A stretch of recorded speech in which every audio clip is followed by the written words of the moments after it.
नमस्कार विद्यार्थी मित्रांनो, स्वागत आहे तुमचं परत एकदा DMAR नर्सिंग या यूट्यूब चॅनलवर। मित्रांनो, डेली आपण नर्सिंग संबंधित असेल किंवा मग याच्या व्यतिरिक्त कोणतेही अपडेट महत्त्वाचे असतील ते आपण आपल्या चॅनलवर अपडेट करत असतो।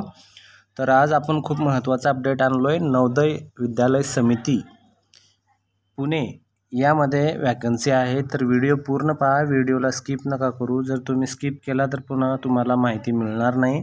पहा, व्हिडिओच्या शेवटपर्यंत राहिला तर तुम्हाला पूर्ण या संदर्भात काय ही वॅकन्सी आहे, त्यानंतर याचा पगार किती असणार आहे, ह्या सगळ्या गोष्टी तुम्हाला व्हिडिओच्या शेवटपर्यंत राहिला तर समजून जातील।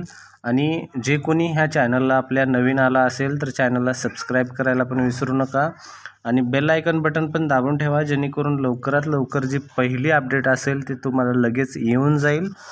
तर व्हिडिओ स्टार्ट करू। चला पहा, नवोदय विद्यालय समिती जे आपल्या नवोदय विद्यालय आहेत, तर या नवोदय विद्यालयामध्ये वॅकन्सी आहे। पहा, ऑटोनॉमस ऑर्गनायझेशन आहे, मिनिस्ट्री ऑफ एज्युकेशनचं भारताचं, गव्हर्नमेंट ऑफ इंडियाचं नवोदय हे इंडीचं सेपरेट बॉडी आहे। ठीक आहे, तर पहा यामध्ये रिजनल ऑफिस पुण्यामध्ये या ठिकाणी भरती निघाली आहे। तर कशा संदर्भात भरती आहे? Engagement of hostel superintendent on a contract basis for the session of 2025-26 hostel सुप्रिटेंडंटची भरती असणार आहे। या भरतीमध्ये एक्झाम नाही, खूप लक्षात महत्त्वाचं, याच्यामध्ये एक्झाम नसणार आहे।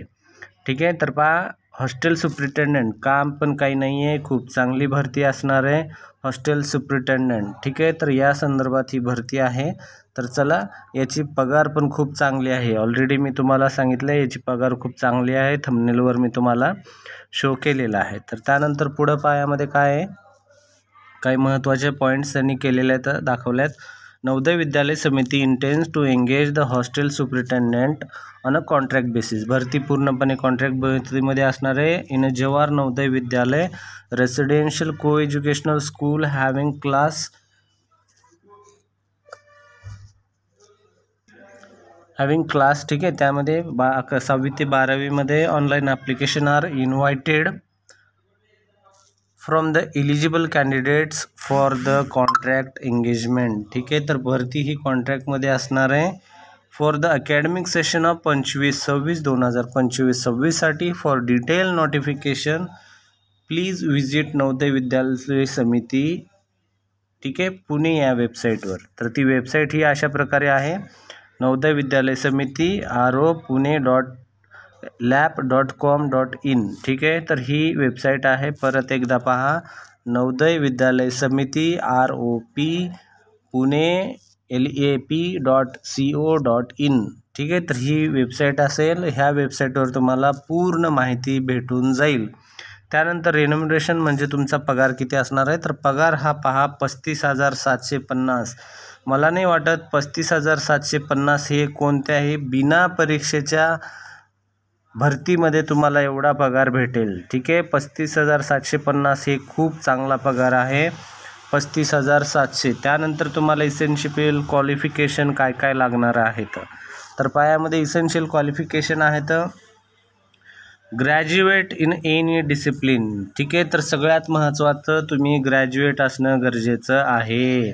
तुम्ही कोणी पण ग्रॅज्युएट जे पण आहेत त्यांनी फॉर्म भरू शकतात। थंबनेलवर मी सांगितल्याप्रमाणे जर तुम्ही ग्रॅज्युएट आहात तर तुम्ही फॉर्म भरू शकतात। ठीक आहे, ग्रॅज्युएट व्यक्ती यामध्ये फॉर्म भरू शकतो। त्यानंतर पुढचं डिझायरेबल अकॅडमिक क्वालिफिकेशन, ठीक आहे, असलं पाहिजे। ठीक आहे, इसेन्शियल अकॅडमिक क्वालिफिकेशन आणि डिझायरेबल मास्टर डिग्री किंवा BEd। जर मास्टर डिग्री PG कोणाकडे असेल तर चांगली गोष्ट आहे, जर नसेल तर मग त्याचं BEd असलं तर चालतं, काही अडचण नाही त्यामध्ये, तो पण भरू शकतो। BEdचे खूप विद्यार्थी आहेत, ते त्यांच्याकडे हा व्हिडिओ जाणं गरजेचं आहे। जे पुण्यामध्ये राहतात त्यांच्याकडे व्हिडिओ जर गेला तर खूप चांगली गोष्ट आहे, त्यांना याचा फायदा होऊन जाईल। Proficiency in regional language, local भाषा त्यांना आली पाहिजे। नो डॉक्युमेंटरी एव्हिडन्स रिक्वायर्ड वर एक्सपिरियन्स। ठीक आहे, तर कामाचा अनुभव पहा याच्यामध्ये, ते पण विचारलेला आहे। आता पॉईंट हा इथे काय दिलेला आहे, B मधला प्रोफिशियल रिजनल लँग्वेज आली पाहिजे, पण त्याच्यासाठी कोणता प्रूफ वगैरे असणं काही गरज नाही आहे, फक्त आली पाहिजे। बोलताना तुम्हाला इंटरव्ह्यूमध्येच ते समजून जातील की तुम्हाला काय येतं आणि काय नाही। त्यानंतर कामाचा अनुभव काय विचारला आहे पहा त्यांनी, कामाचा अनुभव पण महत्त्वाचा आहे. त्यामध्ये विचारलं आहे मिनिमम 5 वर्षे अनुभव in a pay level of 5 और अबोव 7 CPC और equivalent scale in any recognised residential school. कमीत कमी 5 वर्षाचा अनुभव कोणत्या पण शाळेमध्ये असणं गरजेचं आहे.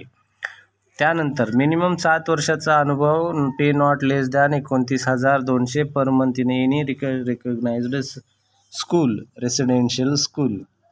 त्यानंतर महत्त्वाचा आणखीन एक आहे ex defence personnel having work experience 5 years pay level of 5 और 7 CPC.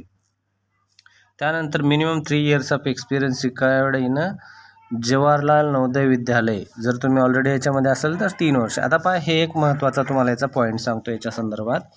आता यांना फॉर्म किती वॅकन्सी पाहिजेत वगैरे ह्यांनी आत्तापर्यंत एवढ्यामध्ये तर किती आहे हे वॅकन्सी सांगितलं नाही. पुढे जर असेल तर आपण ते पाहून घेऊ. तर याच्यामध्ये सांगितलं आहे की यांनी 7 वर्ष 5 वर्ष त्यानंतर हे CPC वगैरे हे जे ज्यांना समजत नाही आहे त्यांना सांगतो मी. काय आहे ज्यांचं ऑलरेडी कुठं स्कूलमध्ये जॉब केलेले आहेत कोणत्या तरी, पण त्यांना पगार ही 29,200च्या वरीच असणं गरजेचं आहे. ठीक आहे. त्यानंतर पे लेवल 7च्या वरचाच पगार असणं गरजेचं आहे, 5च्या वरचाच पगार असणं गरजेचं आहे.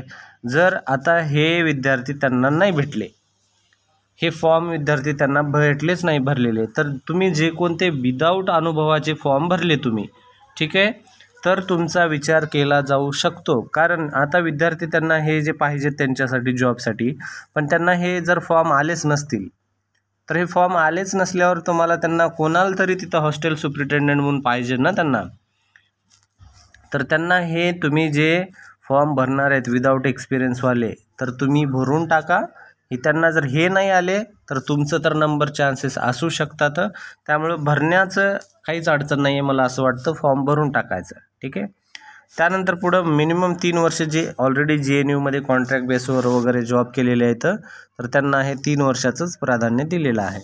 तसे पण कोणी असतील ज्यांनी JNUमध्ये काम केलेलं आहे आणि त्यांना सध्या जॉबची गरज आहे, सोडून दिलेलं आहे, तर त्यांना याचा फायदा होऊ शकतो. त्यानंतर कमीत कमी वय हे 35 वर्ष. ठीक आहे. Minimum age at the time of engagement 35 वर्ष. मॅक्झिमम एज तुम्ही 62 वर्षापर्यंत फॉर्म याच्यामध्ये भरू शकता. ठीक आहे. त्यानंतर last date of online application दिलेली आहे यामध्ये, ती पण पाहून घेऊ. लास्ट डेट ऑफ ॲप्लिकेशन काय दिले आणि पहा. Online application may be submitted by visiting website, जे ऑलरेडी आपण सांगितलेलं आहे, नवोदय विद्यालय समिती पुणे NAP. ठीक आहे. .NIC वगैरे जे काही आहे ते तुम्हाला त्या ठिकाणी भरायचं. इथं दिलेले पहा नवोदय विद्यालय समिती ROP पुणे LAP.co.in. ठीक आहे. या ठिकाणी तुम्हाला 18/6/25 पासून ते 28/6/25 पर्यंत तुम्हाला फॉर्म भरायचे आहेत.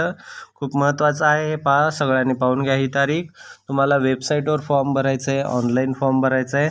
डिटेल हे नोटिफिकेशन आपण कंप्लीट केलेलं आहे.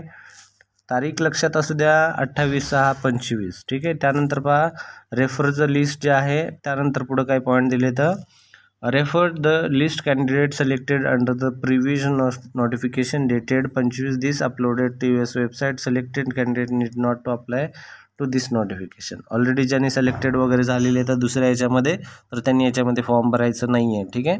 त्यानंतर दुसरा पॉईंट पहा only short listed candidate will be called for personal talk, म्हणजेच इंटरव्ह्यू, एक्झाम नसणार आहे. ठीक आहे. ऑलरेडी सांगितल्याप्रमाणे. तर पहा आपण जे काही माहिती सांगतो ती माहिती ही फक्त based on notification, based on PDF असती जी काही वेबसाईटवर अवेलेबल असती. त्यानंतर पहा यामध्ये काय सांगितलं आहे. ठीक आहे. तर अशा प्रकारे व्हिडिओ कंप्लीट झालेला आहे. हा एवढीच माहिती याच्यामध्ये. तर व्हिडिओ जर तुम्हाला आवडला असेल तर व्हिडिओला नक्की लाईक बटन लावून टाका आणि चॅनलला पण सबस्क्राईब करून टाका. परत एकदा शॉर्टमध्ये सांगतो, एनी ग्रॅज्युएट फॉर्म भरू शकता. तर पुण्यामध्ये नवोदय विद्यालयामध्ये तुम्हाला जॉब आहे, हॉस्टेल सुप्रिटेंडंटचा फॉर्म आहे. त्यामध्ये एक महत्त्वाचा पॉईंट सांगतो मी की मेल आणि फिमेल कोणी भरायचा. तर यामध्ये असं काहीच मेन्शन नाही आहे की फॉर्म कोणी भरायचा आहे, मेलने भरायचा आहे का फिमेलने भरायचा आहे. तुम्ही एकदा याची चौकशी करून घ्या, कारण यामध्ये तुम्हाला कोणताही मेन्शन केलेलं नाही आहे. त्यानंतर 35,750 पगार असणार आहे. तुम्ही 26 तारखेपर्यंत फॉर्म 28 तारखेपर्यंत फॉर्म भरायचा आहे. ज्यांचे मार्क चांगले असतील त्यांनाच शॉर्टलिस्ट करून लिस्ट लावण्यात येईल. त्या लिस्टवाले इंटरव्ह्यूसाठी जायचं आहे. व्हिडिओ जर आवडला असेल तर व्हिडिओ लाईक करा, चॅनलला पहिल्यांदा आला असेल सबस्क्राईब करा, बेल आयकन पण बटन दाबून ठेवा आणि शेअर करा. जे कोणी जॉबच्या शोधामध्ये आहेत त्यांना. धन्यवाद. भेटूया पुढच्या महत्त्वाच्या अपडेटमध्ये.